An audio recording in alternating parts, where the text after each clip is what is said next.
अर्शदीप सिंह डल्ला, हिमांशु भाऊ, कपिल सागवान, रोहित गोदारा, गोल्डी बरार, लकी पटियाल, लखवीर सिंह लांडा, दीपक पाकसमा और दानिश कुरैशी।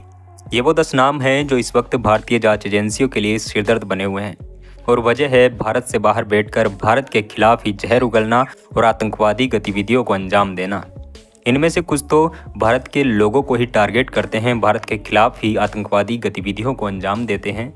भारत ने गैंगस्टर लखवीर सिंह लांडा के बाद जिस तरह से गोल्डी बरार को आतंकी करार दिया है, उसके क्या मायने हो सकते हैं और उससे क्या बदलने वाला है? तो इसका जवाब है कि उससे कनाडा सरकार पर सीधे तौर पर दबाव बनेगा कि या तो वो इन आतंकवादियों को भारत के हवाले कर दे या फिर उनको अपने यहाँ शरण देने से मना कर दे।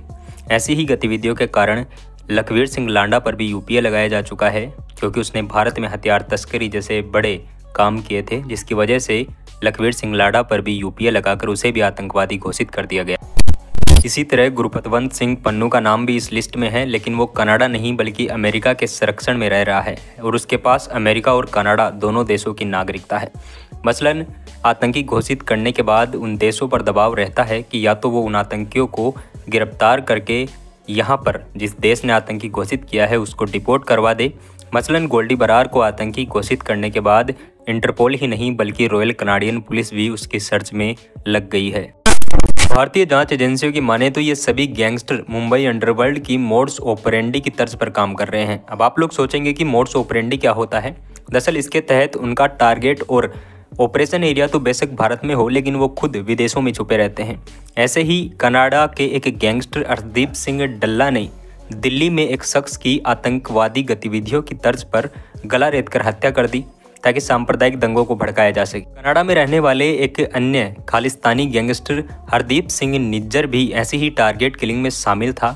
उसने भी एक ऐसे हिंदुवादी नेता को टारगेट किया था जिससे सांप्रदायिक दंगों को भड़काया जा सके और भारत में आतंकवादी गतिविधि जैसी घटनाओं को अंजाम दिया जा सके। ऐसे ही यूके में छिपे एक गैंगस्टर कपिल सागवान ने अप्रैल 2023 में दिल्ली में बीजेपी नेता सुरेंद्र मटियाल की हत्या करवा दी थी, लेकिन उसके बाद से एक नाम बड़ा चर्चा में आया।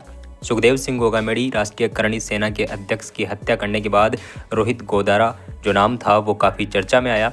रोहित गोदारा ने सिर्फ सुखदेव सिंह गोगामेडी की हत्या ही नहीं कराई बल्कि अपने आका गोल्डी बरार के साथ मिलकर सोशल मीडिया पर इस काम की पुष्टि भी की। रोहित गोदारा इस वक्त अजरबैजान या तजाकिस्तान जैसी कंट्री में छुपे होने की बात सामने आ रही है और रोहित गोदारा भी फर्जी पासपोर्ट बनाकर कई सारे गैंगस्टरों की तरह विदेश भाग चुका था।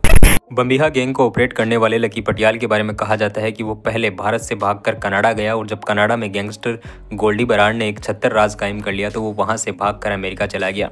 पंजाबी सिंगर सिद्धू मूसेवाला की हत्या के बाद गैंगस्टर लॉरेंस बिश्नोई से बदला लेने की बात कहकर लकी पटियाल फिर से सुर्खियों में आ गया। दूसरे गैंगस्टरों की तरह लकी पटियाल पर भी दिल्ली समेत उत्तर भारत में एक्सटॉर्शन मनी वसूलने जैसे रैकेट चलाने का आरोप है।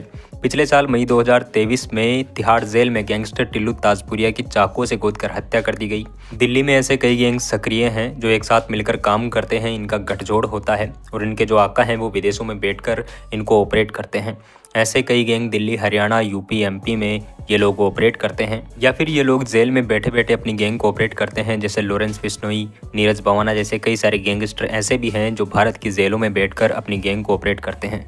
आज के इस वीडियो में इतना ही। नेक्स्ट वीडियो में फिर से एक नई कहानी के साथ आपके सामने रूबरू होंगे। तब तक के लिए थैंक यू। जय हिंद, जय भारत।